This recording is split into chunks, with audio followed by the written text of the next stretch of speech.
Welcome.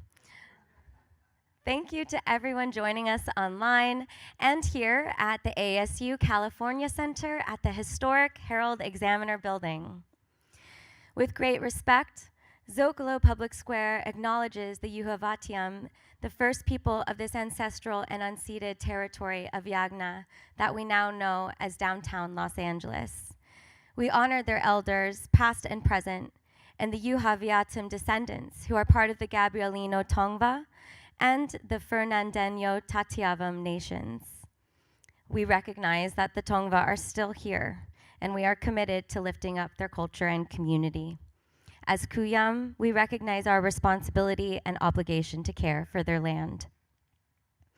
My name is Bianca Collins, and I'm the inaugural Director of Public Programs for Zócalo Public Square, an Arizona State University media enterprise. Tonight's program is co-presented with Experience ASU.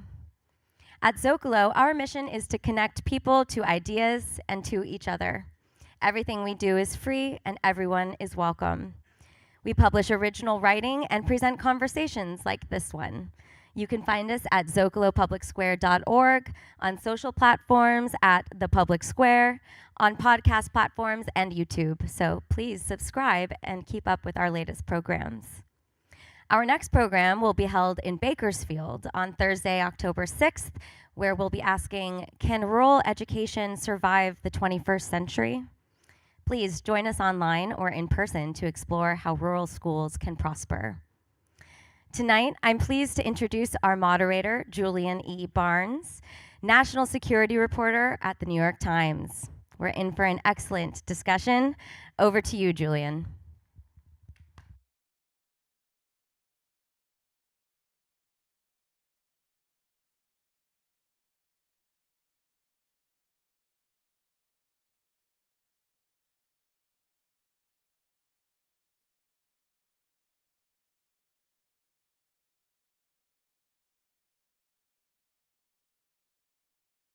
Moderate another Zócalo event, and I'm excited to speak with our three guests tonight.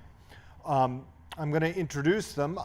Sara Imari Walker is an astrobiologist and theoretical physicist at Arizona State University. She's the deputy director of the Beyond Center for Fundamental Concepts in Science. She's associate director for the ASU Santa Fe Institute Center for Biosocial Complex Systems. Her work focuses on the origins and nature of life. She's an internationally recognized thought leader in the study of the origins of life, alien life, and the search for a deeper understanding of ourselves in our universe. Corey Gray is Scottish and Blackfoot and a member of the Siksika Nation of Alberta, Canada. He is a senior operations specialist at the Laser Interferometer Gravitational Wave Observatory in Washington State. And I practiced many times today to get through that.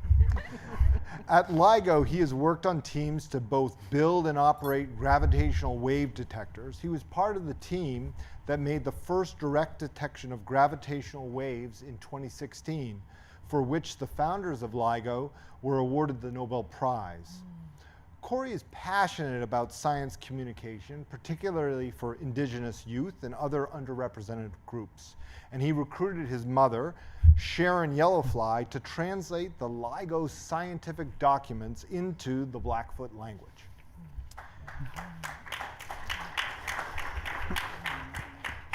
Sheree Renée Thomas is an award-winning fiction writer, poet, and editor. Her work is inspired by myth and folklore, natural science, and the genius of the Mississippi Delta. She is co-editor of Africa Risen, a new era of speculative fiction, and Trouble the Waters, Tales of the Deep Blue. Her fiction collection, 9 Bar Blues, was a finalist for the 2021 Ignite Locus and World Fantasy Awards. She is the editor of the Magazine of Fantasy and Science Fiction, associate editor of Obsidian, and also edited the 2-time World Fantasy Award-winning Dark Matter anthologies. She lives in Memphis, Tennessee, near a river and a pyramid. Thank you for being here. we'll start with some of my questions, and then later on we'll invite you to give us some questions online. We'll take them through the live chat in YouTube and here in Los Angeles at the microphone. But let's get started. Are we ready for first contact? Are we ready for aliens to visit Earth? There's a lot in that question. We'll get into various facets of the issue as the night goes on, but let's start with one fundamental part of the question. What would first contact be like? Will it go well or very, very bad? What do you think? Flip a coin. I think, so I have kind of a different view of first contact. I don't think we're going to discover alien life till we understand what life is. So first contact's actually going to be with aliens we make in the lab. And so I think from that perspective, what we really need to do is solve the origin of life if we ever want to make contact with alien life. And in that sense, it's coming to understand more about what we are. And so I always think of that as a hopeful thing for us to do, because I don't see how we can deal with a lot of the existential things we're dealing with unless we understand what we are. Corey, how do you think of a first contact with alien life? Is it going to go badly? Yeah, that's a hard question to answer because just when you have an idea of how immense the universe is and the technology that would be needed to visit us for that first contact, it just seems like we would just be ants on the ground compared to these visitors. But with that said, Blackfoot people have had that experience of first contact, and it didn't go well for us. I mean, a lot of indigenous people did not fare well through first contact. Sheree. I think that first contact requires us to relate to each other differently than we do right now. And so if we're going to prepare for it, it means that we're going to have to evolve, I think, as humans and how we interact with our resources that are already present on Earth right now. And that to me is going to be quite a challenge given our history. As Corey said, there's lots of first contact stories already, and a lot of science fiction as a field has used those stories as a metaphor, as a symbol. So, yeah, I think we have a lot of work on our hands. So, is there anything from the experience of first contacts between Earth cultures here, what you just mentioned, that can prepare us? Like, are we even going to get a chance to meet the aliens, or will the spaceborne smallpox wipe us all out before we get to chat with them? But is there anything from our pretty negative experience here on Earth that would teach us how to do it differently with some other visitors? Yeah, should I? Yeah, I mean, I'm a student of sci-fi. I'm a nerd of sci-fi. And when I think about a lot of these questions, I can go from either end, kind of like what Sarah was saying. I can be very optimistic and positive about what those interactions could be, or I could be completely negative and just think, what would I do? I would just move into the woods. I would just leave. I would just leave and just escape, and if I could. But yeah, it's a hard question to answer. Like, how would we handle that? Yeah. Sarah, you talked about the first contact being something we create in a lab, a kind of an alien life. A very big lab. A very big lab. Talk to me a little bit about what that would look like and what that would be different than the science we're doing now. Yeah, so I think the question of understanding, so I appreciate the idea of like trying to use past human encounters as an analogy for alien life, but I think that we really don't understand the sense of otherness of what alien life could be. And I don't think that we even have the possibility space to imagine that until we actually understand what life is, which requires solving the origin of life. And to be able to do that, you have to build an experiment that can do a search in chemical space. Like imagine, you do a Google search and you search huge volumes of data, but you actually have to build an experiment to look for alien life. And I think we can do that, but I think, you know, understanding the principles of how life emerges in that context will tell us about what the possibilities are in the universe. Would that look like a kind of experiment done on Earth, though? Would that look like Earth life as opposed to No, looking it could be like... totally different. Yeah, totally different. It's a completely different origin, right? So it's a little like we build, you know, particle accelerators to simulate the Big Bang. We need to build planet simulators to simulate what origins of life on a planet could be like, and the chemistry could be totally different. The technology that emerges on another planet could be totally different. The minds could be totally different. We don't know the space. Sheree, I think of one of the jobs of science fiction as to sort of imagine all the different ways that this could happen, all the different ways to talk with an alien visitor or a different between two species. As you're a reader and editor of current day science fiction, how good a job is our culture at imagining these things right now, would you say? Are our authors coming up with some interesting stuff? I think it's been some fascinating extrapolation. That's what science fiction writers do. They take a question, ask what if, and then they follow it like a scientist to all the possibilities, right? And between like stories like The Story of Your Life, Ted Chiang, which they made the movie Arrival, or of course, you know, Contact by Carl Sagan, or even Dawn by Octavia E. Butler, we've had so many different imaginings of what that would look like and how humanity would respond to it. So we have lots of possibilities, lots of examples of what not to do, and maybe some possibilities of how we can collaborate to really bring all the resources together so that we could, you know, try to understand it or communicate even. Yeah. So. How big a problem is communication going to be? Like, you know, there's a kind of science fiction trope where they come with babblefish that we can all stick in our ear and then we can instantly speak to the alien visitors. But if they're sending a message to us, is there any reason to believe that we could understand it, to recognize it as a message? Corey, can you start with that? Yeah, that's a hard one. As far as language, I mean, it's hard for us to understand each other even if we speak the same language sometimes. So, I mean, with that said, I mean, I think, yeah, from the movie Arrival, I mean, I think that's awesome. That's one of my favorite movies too. And just the way that they took that to extremes as far as using linguistics to just follow the steps of communicating with the aliens in that movie was amazing. Do we have that? Can we do that? I'm not sure. If you're someone who studies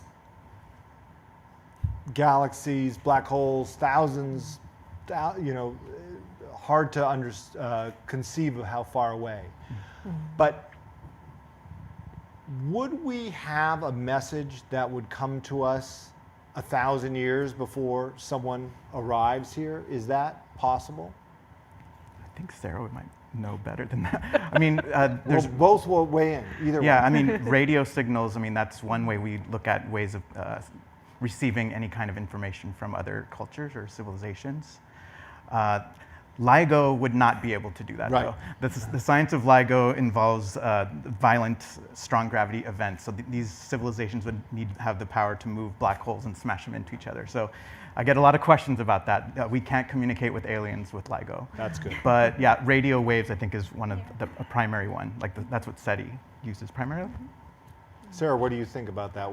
I mean, you from your perspective, we're gonna find in a lab or maybe on an asteroid some other piece of life, right? That's what the first contact would look like. It will be some small celled organism or something like that, right? It could be intelligent life. Not in the lab. I mean, I think we'd start small. Yeah, please do not create the intelligent No, life. that's not the idea. But I think what I am advocating for is understanding what we are in order to recognize ourselves in the universe. And I think the problem we have right now is because we don't understand what life is, we can't recognize alien life. And I think it's a large misconception to assume that even if they were communicating with us, we would be able to recognize the signals. Because, as you were saying, it's hard enough to communicate with another human that speaks your own language. But somebody that doesn't speak your native language is even harder. And obviously, we have a hard time with things that are even more distant in our evolutionary past, like that are smart, like octopus or things like that. So I think this idea of going back in the history and looking how far apart your origin events are is really critical to understanding how effectively we can communicate. And alien is very alien.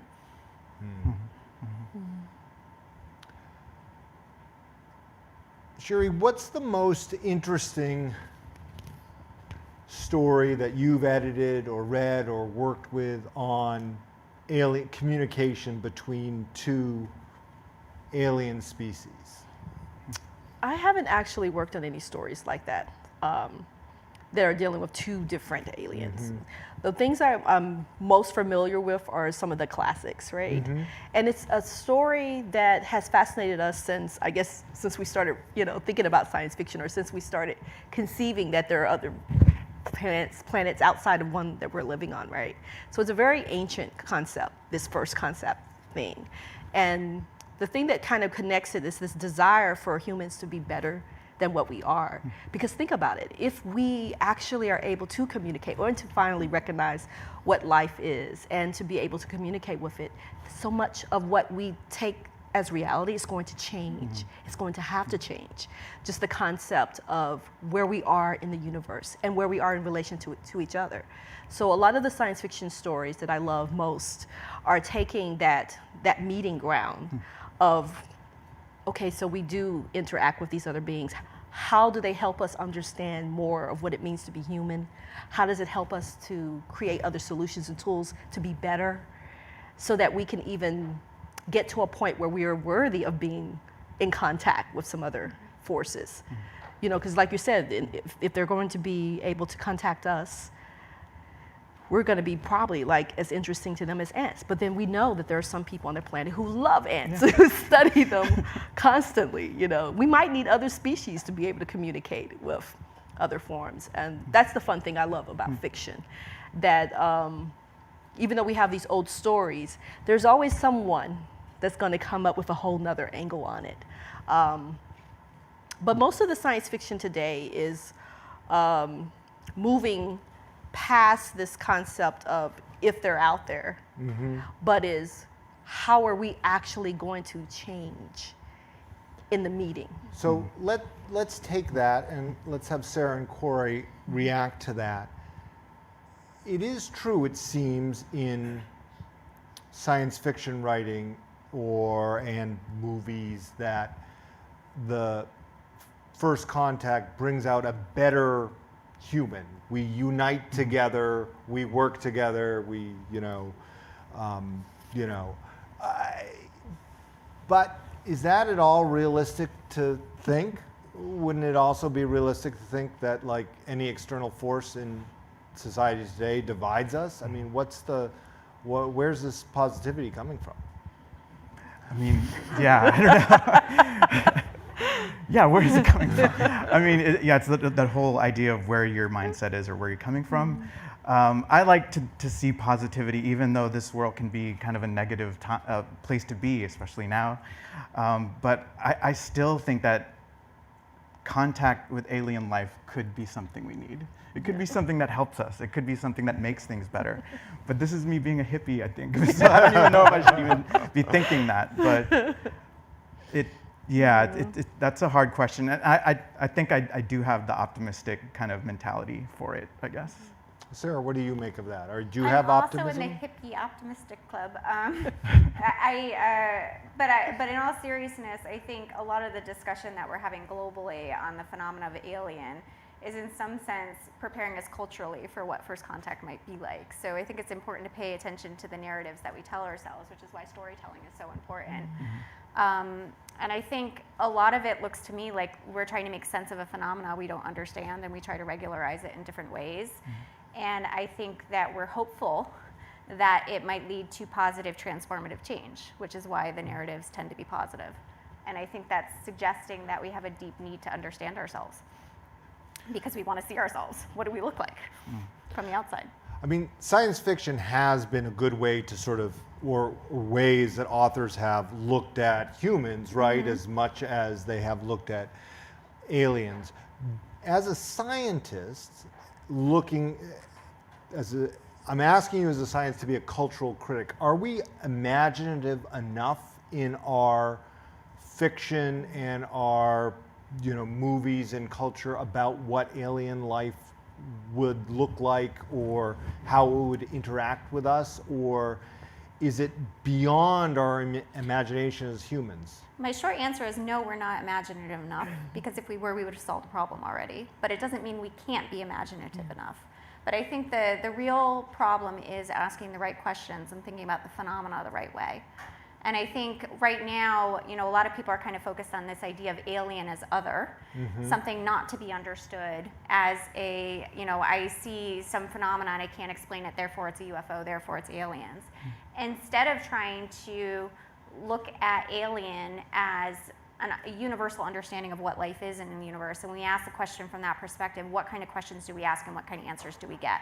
And then can we explain the varied phenomena that people might associate with alien? And I think it's just a much more constructive way of doing it, and I think there's a lot of ways of contributing to that kind of understanding, but I think we're just at the precipice of even being able to ask the question in a meaningful way and develop a deeper understanding of what that would look like.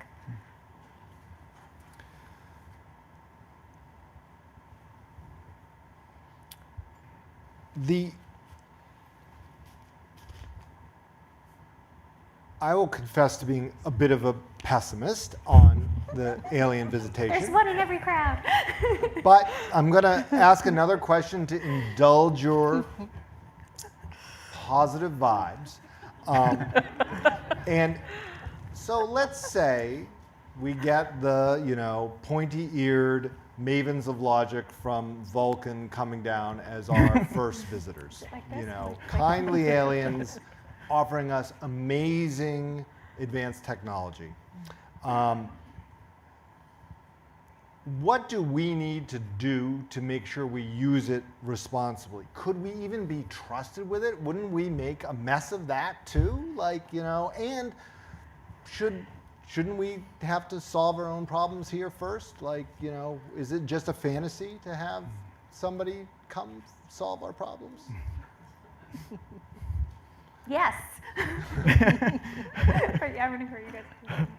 Sheree, what do you think? I think it's going to be needed. And my grandmother would say, you need Jesus. And I just replaced that with aliens. You need aliens. Yeah.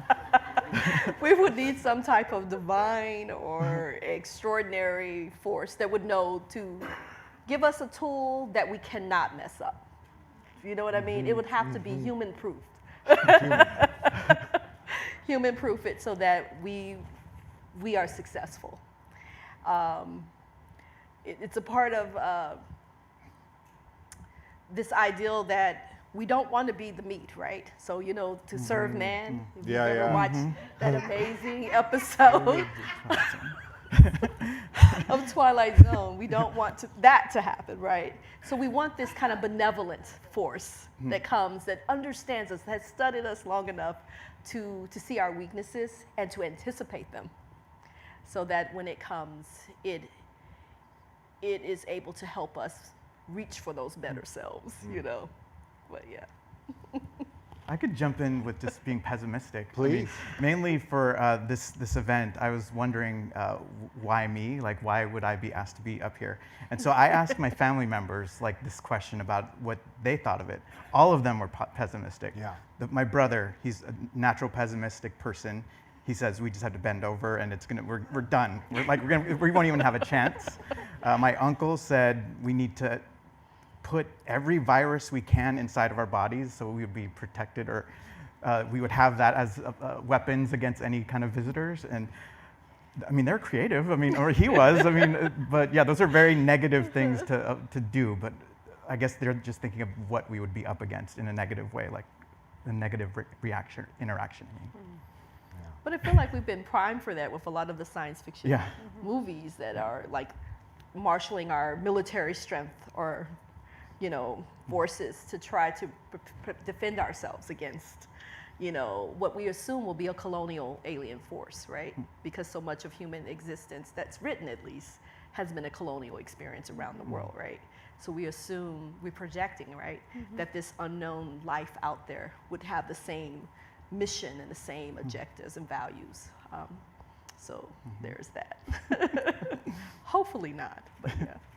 And Sarah, are we sort of projecting when we think of a first contact, alien visitation in these human terms, or is there value in our Earth experience and projecting that in our sort of science fiction and our writing? I would say yes to both of those. I think we are projecting, but I think there is value in it, in the same way that it's always been valuable that we told ourselves myths about how the universe works. To, you know, we tell ourselves stories to try to understand things we don't. And I think a lot of, and this, again, this is why storytelling is so important in this domain, because it's helping us understand even what kinds of questions we're asking. And I don't feel like the aliens are anything like us, if they exist, and I don't feel like they're going to be our savior. I think what we are doing is progressing in our knowledge as a biosphere and now a technosphere, and we're acquiring a better understanding of how the world works, and eventually, as a planet evolves, that's a living planet, it comes to understand the phenomena it is. And when you think about it from that perspective, there's some natural transitions there, and it's, you know, we're asking lots of questions that are important for us to be asking at this point in history. Does the science fiction ever get in the way of the science? Does it cause problems for scientists explaining what they're doing because there's too much assumptions of pointy-eared folks from Vulcan as opposed to? No, I think I don't think it gets in the way at all. I think the one thing that I think people really, it would be helpful if it was understood more generally, is how artistic the boundaries of science are and how creative you have to be and how much imagination you have to have. And so when you're actually trying to think about how reality works in ways that people don't know, like to think about what aliens are, that's an incredibly creative enterprise, and therefore you have to interact with people like science fiction writers who are naturally creative. And sometimes you find more enriching ways of discussing things with them than you would with fellow scientists, because, you know, people get siloed in their disciplines, so you have to find the people that are visionaries and thinking about what the future could look like. And then we have to build a way to get to the future, which is what science helps us do. Sheree, how much does science influence science fiction? Is it injecting new ideas into the way writers are thinking and writing about this, or do you feel like it proceeds on separate tracks? It's a wonderful creative well. For people who write science fiction, that's just science that's based on sciences. It is a symbiotic relationship, you know. Some of our earliest science fiction writers were a part of the science community. When we were thinking about having, you know, ray guns and things like that, you know, they were working on some of the early, you know, moon exploration and things like that. So a lot of science fiction writers read scientific studies, they subscribe to the journals, they have relationships. We were talking about it earlier. They have relationships with actual scientists. They have favorite, you know, scientists and biologists, and they can name them. People who sometimes serve as beta readers for ideals that they're exploring. So there's a very strong synergy, and some of them, like Charles Sheffield and others, were scientists and science fiction writers as well. So, Corey, do scientists who spend their time doing sort of hard science and measurements, do they enjoy science fiction, or do they just get annoyed because it couldn't possibly work this way? What's your personal view on that? They hate science fiction. No, I'm kidding. I'm totally kidding. No, I mean, a lot of my colleagues are totally fans of sci-fi. A lot of them bring it in with the work that they do. It inspired me as a kid. I mean, it inspires that wonder as young people, I think, that science fiction, it's just a huge thing for catapulting people who are who are curious, I think. I grew up just an hour east of here, and I remember me and my friend, we watched some movie, and we wanted to make contact. so we drove up toward the Cajon Pass, and totally middle of the night, and we're just looking up at the sky, screaming at the aliens to come get us. But didn't happen. But I mean, I think it's that thing that it just helps with the curiosity. Science is the outlet to follow that path that comes from sci-fi and stories, I think. So as an intelligence reporter for the New York Times, I frequently have to report about the unexplained phenomenon, the sightings that some people think could be otherworldly visitors to aircraft carriers around the world. I remain a skeptic. I'm fond of saying I'm more Scully than Mulder. But for this question, I want to make the supposition that I'm wrong, and that could there be something to the sightings that Americans have been making over the last 70 years about, flying saucers above their homes or above their aircraft carriers? Is there any possibility that we're being watched right now by some alien race that's following a prime directive of non-interference? Or is that just hogwash? Sarah? I wouldn't say it's hogwash. I think there's a lot of questions you'd have to ask, like why here, why now, why centered in the United States? So there's like a very culturally specific phenomena happening there, and I think that's very perplexing just as a perspective of like why would aliens in our 4 billion year history decide to visit the United States with rapid succession for the last 70 years? There's just not like a consistent narrative there, but I think the more interesting feature of it to me is again into this idea of anomalies. So people have these experiences and they want to explain it as aliens, but there's not a regularizable kind of, what I mean is there's not an explanation that everyone can share. It's not common knowledge what this phenomena is. And I think people don't, it's sort of, to me, the most interesting things that humanity has built over our long history are knowledge that's actually shareable and becomes culturally transmissible and actually allows us to like I said, build the future.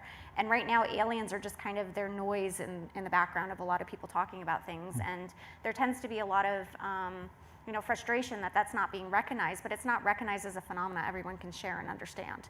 And I think when you make scientific progress, that's what it is. Everybody understands what gravity is because we understand the principles of gravitation. It wasn't always the case. We saw planetary motion. It looks bizarre. It looks like there's, maybe there's spirits moving balls around the heavens or something. But now we understand more about that phenomena. We might not have a final answer, but we understand more about what gravity is. And I think life will be the same. And so people are having these experiences, and we shouldn't devalue that they feel like they're making contact. And we think we should value everyone's story, but I think what we need to build is stories humanity can tell itself in the future that are global stories. Corey? I wish I had one of those experiences. I know, right?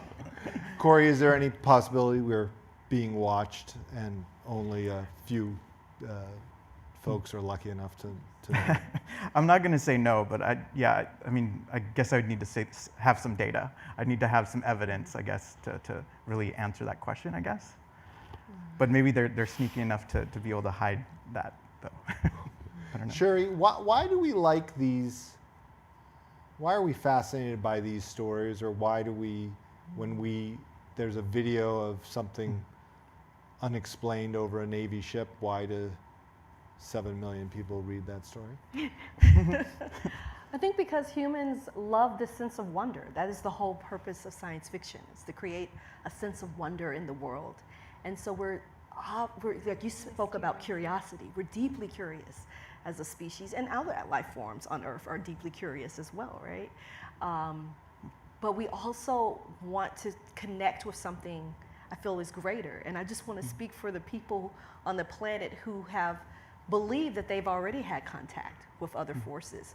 I think of the Dogon of Mali, the Eclipse of Mali, who had information about Sirius Dog Star before the invention of the telescope. Where did they get this information from? You can't really see it with your naked eye. And why do they have a ritual that commemorates its arrival every 60 years or however so it is? who are they? And their whole cosmology is about having a contact, right? And they have never forgotten it. So there are lots of people around the world who already believe that they've been in touch with something that's extraplanetary, right? And it sometimes reads as a spiritual belief or a religious belief, you know, and we know that science, there's a narrow line between what was science Yes, it's a deep connection. and what was magic, you know, or heresy even, right? But I don't know, it's just a sense of being a part of life and also people creating life and watching life flourish around us. And we want to believe that in that darkness, there is something, whether that darkness is the ocean, deep in the ocean, like the abyss, or if it's in the sky, we want to believe that we're not alone. So that's a good segue to another question I wanted to ask, which would swing to the opposite pole, which is we've spent a lot of energy looking for signs of other civilizations in the stars and not found them. We have not found radio transmissions or messages or other examples of intelligence life out there, and we've been sending out some messages. Is it possible that we are alone in this world when it comes to intelligent life as we kind of know it? Not necessarily alone in terms of, you know, molecules that look like life, but as in terms of creatures that can communicate. Is that possible? Sarah, I'm going to start with you again. Yes, it's possible.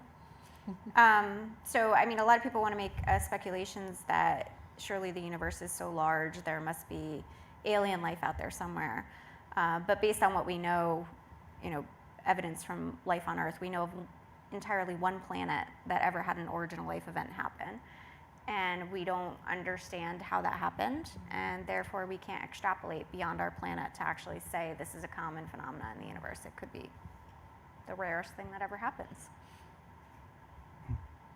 Corey, what do you think? Do you ever contemplate that we are alone in this universe?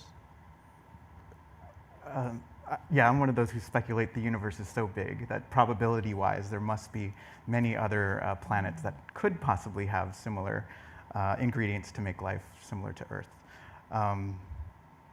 But yeah, so I want to share one story with my work, is that one way we explain the way these signals pass through the universe is that a gravitational wave signal eventually went through the Earth and we recorded it with our detectors. But before it got here, it probably passed through many other civilizations as well. That's one thing that the optimist might think who thinks about extraterrestrial life. But that's just something I thought of while you were talking. Yeah. I'm hopeful they're there, but Yeah. I can't say they are. Yeah. But if they were powerful enough to shape that gravitational wave to add a little hello to us, then that would be pretty advanced, I suppose. That would be a big story. That'd be a big announcement. Sheree, what do you think? Do you ever contemplate that we may be alone in this world, or do you assume that there is some other civilization out there? Definitely think that sometimes that we're alone. It certainly feels like that, right? A lot of the time. But I'm one of the people that think that it's already here and it's just moved on. Because think about it, like if we thought of aliens as anthropologists, right? And not the original purpose of anthropology, right? Not to necessarily observe and break down and destroy, but to observe only, right? To record. It's the novelty of it. Like why? Like when would you record? What would be worth recording of us as humans, and what would they take from it? You know, and would there be a demand to have a communication with us necessarily? Like why would they need to engage with us? I question that sometimes. You know.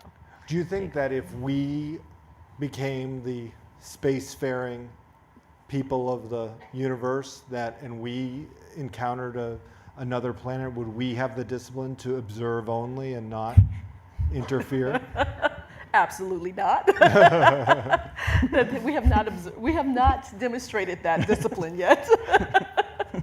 And none of our horror science fiction movies seem to anticipate that. Like I'm thinking, what was the movie that had the giants? I call it the space roach trap. Like if the ship entered that space, they knew that you made it. Like you had made it to them, and then they shut you down so that you wouldn't go any further. I know someone out there virtually will know the movie I'm speaking of. Yeah, But I'll put it up yeah. in the chat. I worry about that sometimes, you know.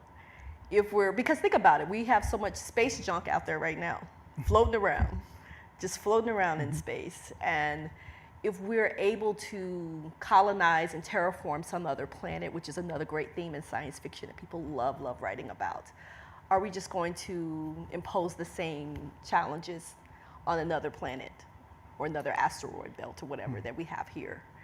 I would hope that the new technology and growth means that we're going to be more responsible.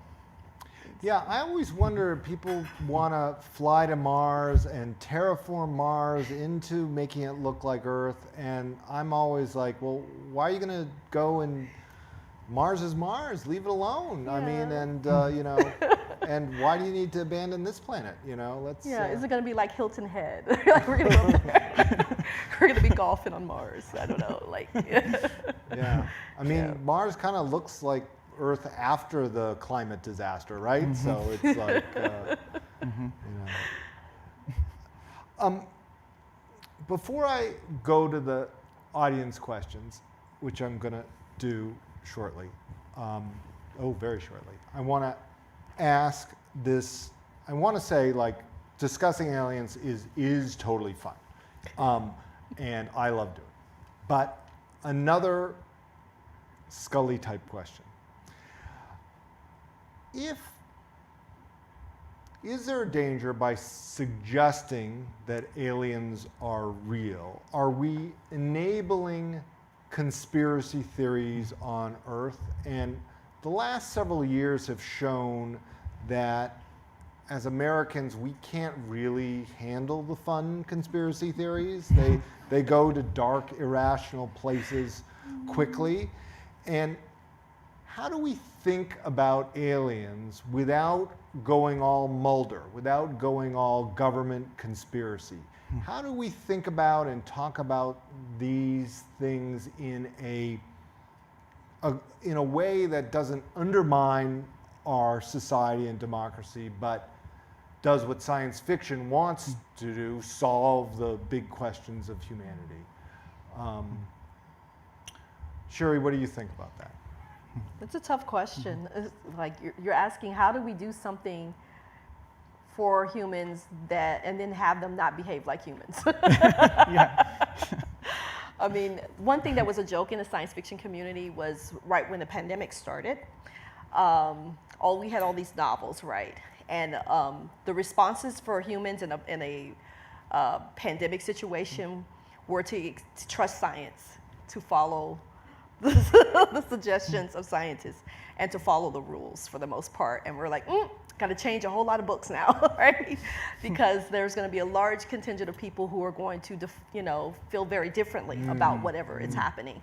And it's not going to be so easy to legislate or to coordinate humans to move in a certain direction. So I feel like already we're changing the way that we think about things.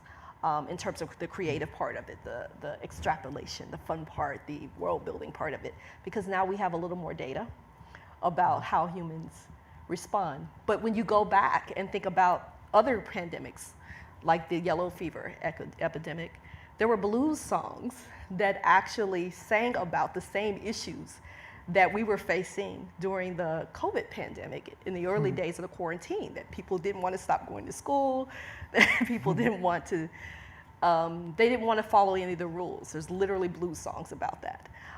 So it seems like humans are going to be humans no matter what. Yeah. Corey or Sarah, anything to add?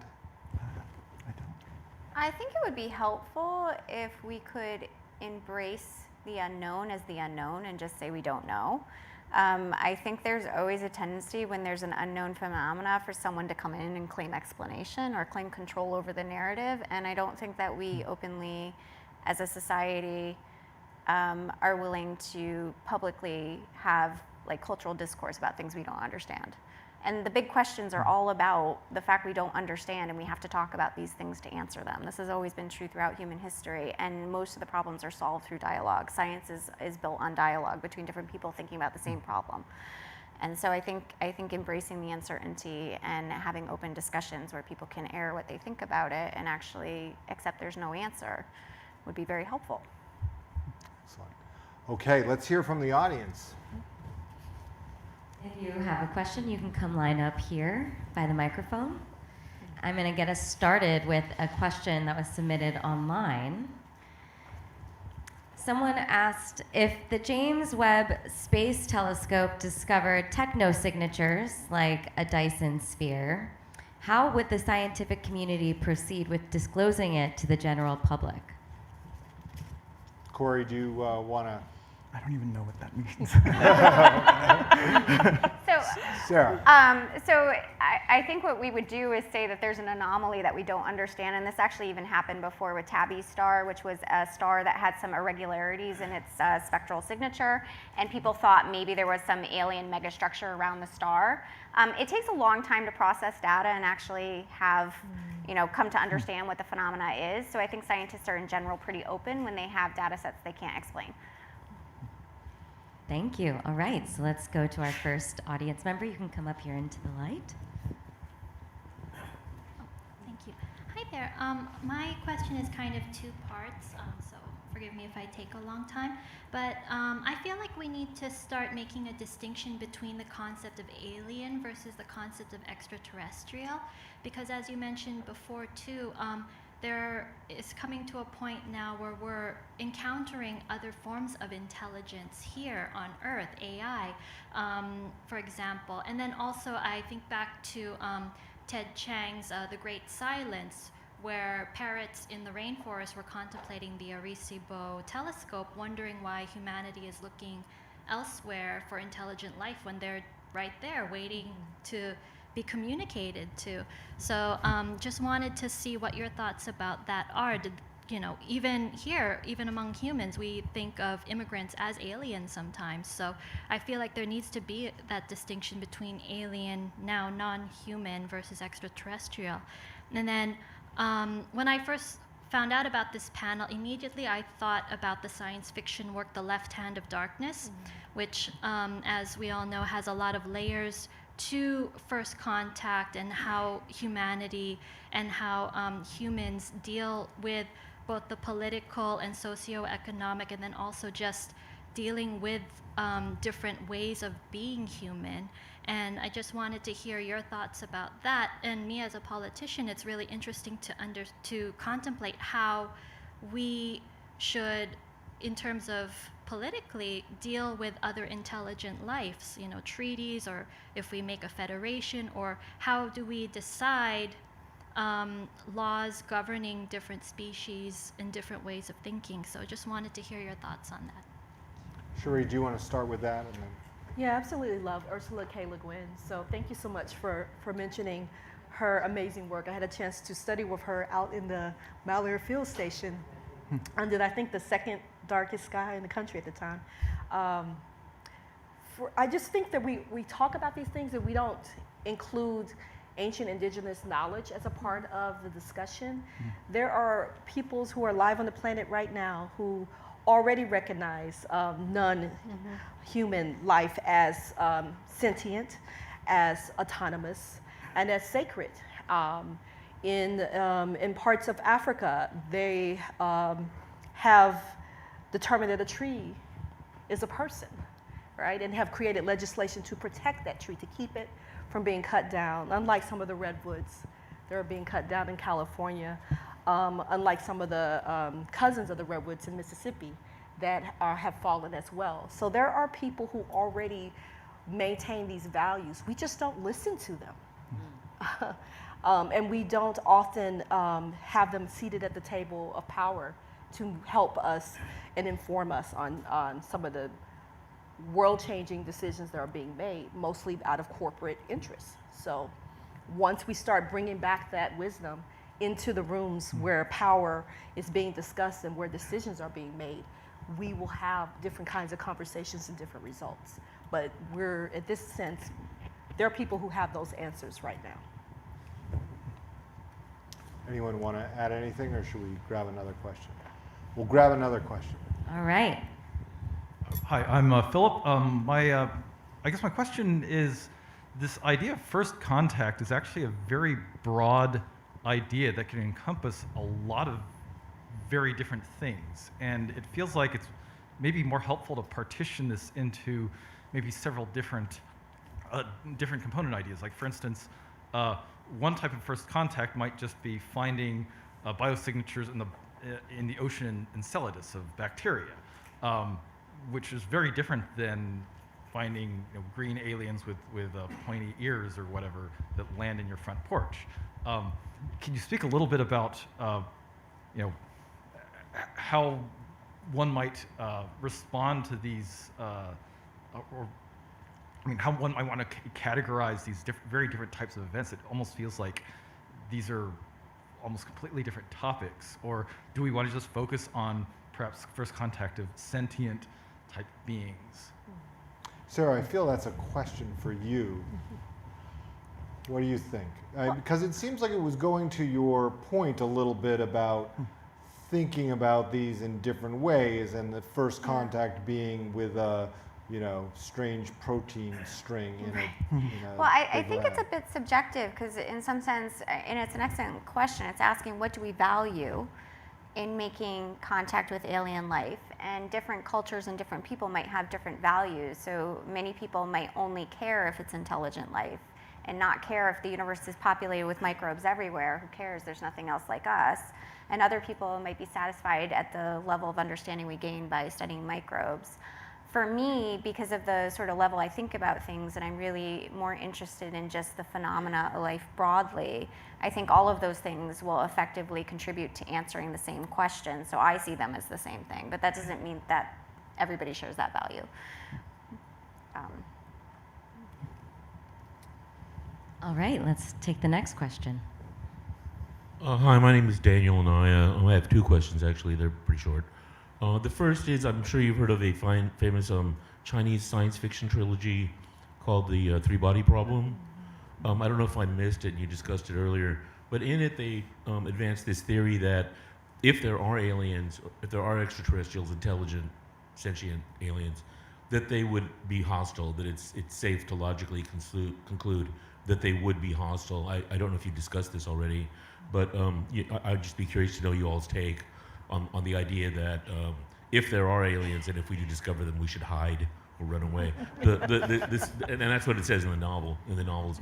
But and they do come for us actually in the novel. But the second question is, I'd like you to discuss you all's thoughts about the impact on organized religion in our society, if we do discover sentient extraterrestrial life, because some religions like Hindu and Buddhist acknowledge the possibility of life on other worlds, but Christianity and Judaism certainly don't. I think it would have like a shattering impact, particularly on Christianity, if we did discover sentient life on another planet. So I'm just curious about your thoughts on those two topics. Thank you. On the first question, the Blackfoot experience has told us, right, that we should hide, right? Clearly, I think. Is that right, Corey? That's my experience, not my tribe's experience. So yeah, but I would hide, yeah, definitely. I've not read that book though. Is anybody? Yes, it's, I'm probably going to mispronounce it, so please forgive me. It's Suzanne Liu, Cixin, right? Yes, thank you. And it was translated by Ken Liu. So it's a fantastic novel. Not very optimistic. The second question on the effect on religions. Sheree, what do you think about that? We already have world religions, or not world religions. We have religions that are that say their roots are in the stars. We're in California, so you already No, we're in the land of the Scientologists. Nation of Islam also has a very interesting origin story that involves a scientist, I'll just say that. And so I think that, like I said, there's a line between the spiritual practice and spiritual beliefs and science, and that there are those who don't see there being aligned at all, and that they're very much the same community, the same form. It's just that rather than us, it's a matter of semantics, I guess, of what we're speaking about. Yeah. Good. Yeah. Bianca. All right, we're going to move on to the next question. Julian, this is for you. Name's Nelson. Your colleagues at the New York Times obviously changed the game 5 years ago by putting that front page story about Commander Fravor and the USS Nimitz. Okay, and since then, to have a story like that on the front page of the New York Times, where now it was a respected publication and it kind of gave license to the Luis Elizondos and the Bob Lazars and whatnot to start speaking about their experiences and whatnot. Do you sense that there's this gradual assimilation of credible discourse about, the unknown of UFOs and whatnot that is preparing the general public to say, hey, we need to start looking at this? That's a super good question. Excellent question. I feel like the US government had a very strange way that it started accumulating information about these things. It was not taken seriously by the broad scope of the government. It became a section of intense interest by a small group within the Pentagon. It got some resources, but they didn't, it was a kind of mystery that they didn't put all their resources into answering. And then when they started to put more resources into it, it ran into issues of classification around purely terrestrial things, which are military secrets and how military cameras work. And all these things led the US government to be less than clear with the public. And I think that is the great failing around these UAP reports, that the government has not been forthright enough, they've not been clear enough, and that has allowed some speculation to emerge. And I think that if you look at the process of the reporting over the years, we are moving much slower to explanation than we ought to have been, and that is because of this. Some of this secrecy may be needed, and some of it is problematic. All right, this is the last question we have time for, but if you have a question for our panelists, please stick around for the reception, and they'll be available to chat with you then. All right. Hi, my name is Deborah. Thank you so much. This has been truly fascinating. This is a question for Sarah. You were talking about an origin of life event, and my question is, for other Earth-like planets out there that are in the Goldilocks zone that have the same kinds of conditions that Earth has, why wouldn't an origin of life event be inevitable? Is it possible we are a freak accident then? I hope we're not, and obviously by virtue of the fact that I'm interested in whether there are universal laws that describe what life is, so some universal principles, my hope is we might learn them on Earth and be able to apply them to other places in the cosmos, just like we learn the laws of physics and understand what powers stars.